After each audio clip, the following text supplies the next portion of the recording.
La música es todo. Es como... Éxito del cine aragonés para los premios Goya. 23 opciones de traerse a Aragón una estatuilla el próximo mes de febrero.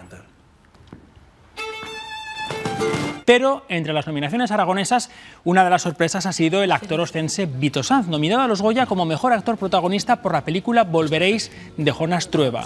Vito Sanz comenzó en la interpretación con 14 años y ha participado en series y películas como Disco Ibiza, Lo Comía o La Virgen de Agosto. Esa es la idea, una boda pero al revés.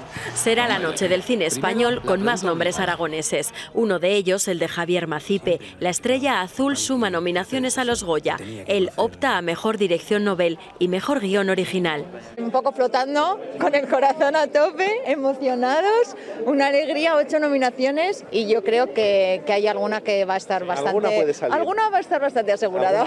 Es una de las 5 cintas que opta a Mejor Película. Se medirá con las favoritas de este año, El 47 y La Infiltrada, y sus actores Cuti Carabajal y Pepe Lorente están nominados a Mejor Actor Revelación.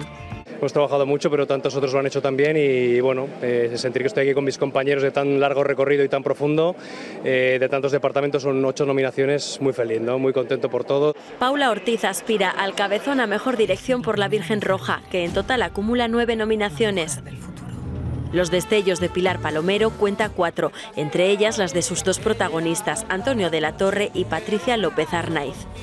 Pues muy contenta, o sea, celebrando, la verdad que me pilla trabajando, estoy aquí en mi casa escribiendo un proyecto nuevo.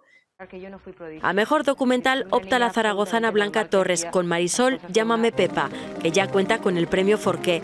Está siendo todo una primera vez, el premio ya nos lo hemos llevado al poder tener el honor de hacer el documental de Pepa Flores y ya lo que pase pues disfrutarlo, como siempre digo, que tenga cerca al equipo.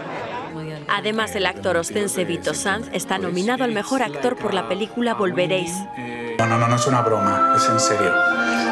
Y Arantxa Ezquerro por el vestuario de La Virgen Roja. Los ganadores se conocerán el 8 de febrero.